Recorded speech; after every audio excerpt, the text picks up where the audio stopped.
So I want to take you on a journey as I make a custom paw keychain for a charity event. What's going on, my fellow jewelers? So my cousin contacted me and asked if I would make a Mardi Gras paw keychain for one of her events. She works for the USO, which is a nonprofit that helps coordinate events for military and their families. And they're having a Paw-Di Gras. Oh my gosh, isn't that the cutest thing? And asked for Mardi Gras colors for these keychains. So I thought, hey, let's do it together. I love hanging out with you guys. So I just wanted to do it with you. But before we get started, make sure you subscribe my channel if you haven't already. But let's dive right in right now. So I have all these cute molds, these resin molds. I already made my epoxy. It's 2-part. And so I mixed it together for 3 to 5 minutes. I like mixing my epoxy together and then doing a couple things because it helps all the bubbles to rise so there's less bubbles in whatever I'm making when it comes to the epoxy. I thought it'd be really cute to add some glitter, confetti or whatever to it because the Mardi Gras colors are green, purple, and gold. I didn't have a gold alcohol ink, and so I just thought I could go along and just put these on. We'll see if it actually works. I've never actually just put these in there for a keychain. We'll see if they're pretty. If not, I'll just remake them and then sell these at like a craft fair or something. So I'm just gonna go along and put a couple of these along the bottom. It's probably gonna float, but that's okay. We'll see. With this technique, it's a very specific technique that I'm about to do today. So we'll see if this even goes well with the technique or not. So the next step is I'm gonna pour the clear epoxy into the molds. I don't want to fill it because even though I'm just dropping a couple drops of the alcohol ink, it still makes the levels rise and I don't wanna overflow it. So we're just gonna go along and just pour. I can always come back. It's really cold in my studio, which is not good. Usually need it like at 71 degrees for epoxy.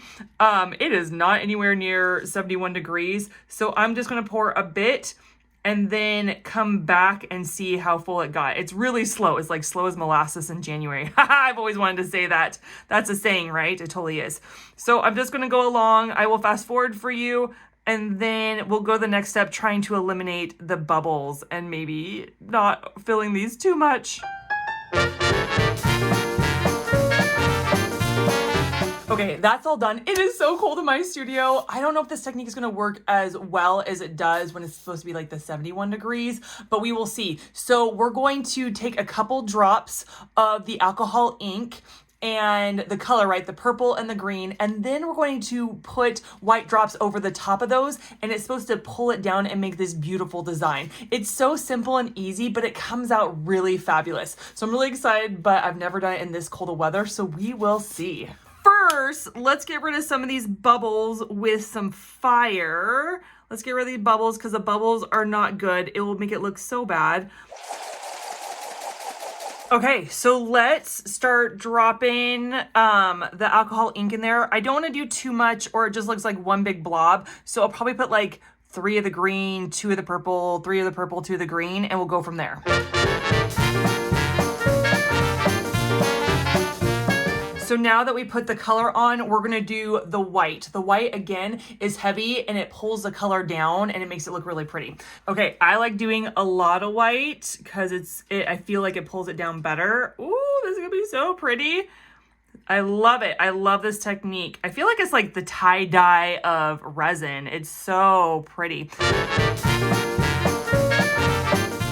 Okay, so it takes 24 to 36 hours to cure. And then when that's all done, we'll demold them.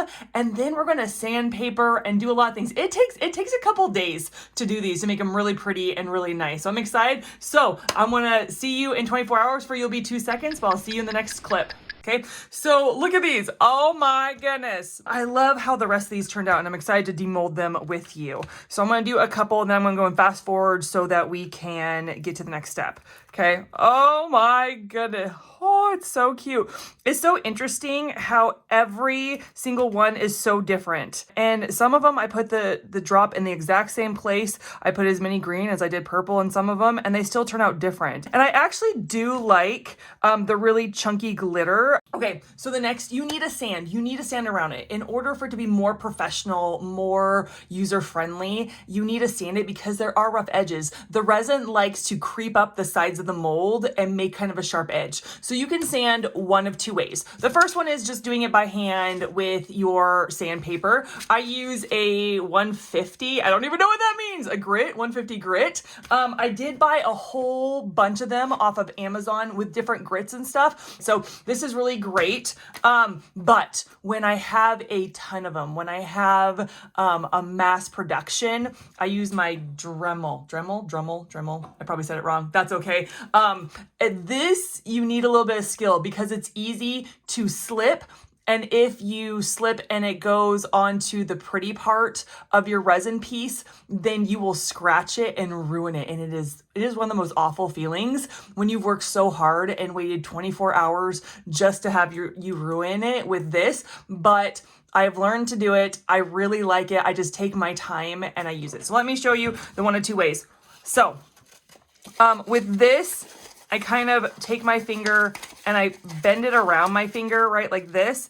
And then I just go along the edge, just like so. I do have a video that I did showing you how to do this. You want it so it's at an angle. You want an angle like this, right, like this. You never want to put it flat on it because you will scratch the surface.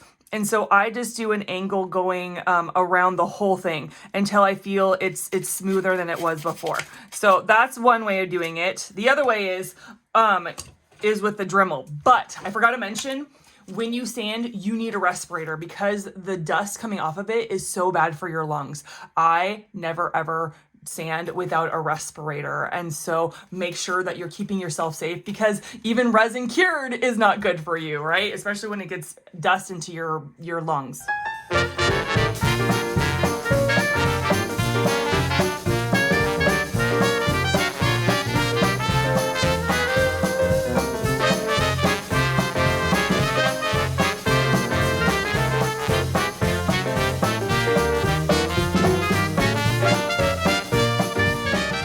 And even use eye protection as well because the sand likes to jump in your eyes. Oh, I totally forgot about that part. It's been a minute. So the other thing I would do is I would take a wet paper towel. I would get like a little bowl dish with water in it, get a paper towel, and I would just wash around it to get all the sand off. And then it feels a lot smoother. It looks so good. It's really great. And so let me show you the last step. Like it's so great. These are so great. I know it takes a couple days, but the product is amazing. So I bought myself a ton of keychains. I don't always like the jump ring that comes with it, that you connect to your resin piece. So I'm gonna grab one side of the jump ring. It's open already, but because these are so big, I'm gonna make it, I'm gonna open it a lot more. I'm gonna put it through. Oh, are these gonna be too small? Ooh, these jump rings give me headaches. These jump rings give me headaches.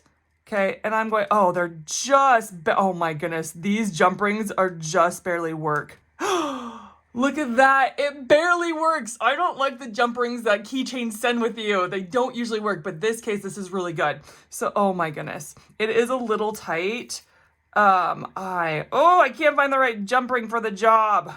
Oh. Isn't it so cute? I love this. And that, my fellow jeweler, is how you make these gorgeous, easy peasy, they're not that easy, keychains. Comment, share, like. I want to hear from you. Thank you so much for tuning in. Guess what? I'll catch you in the next one. Bye!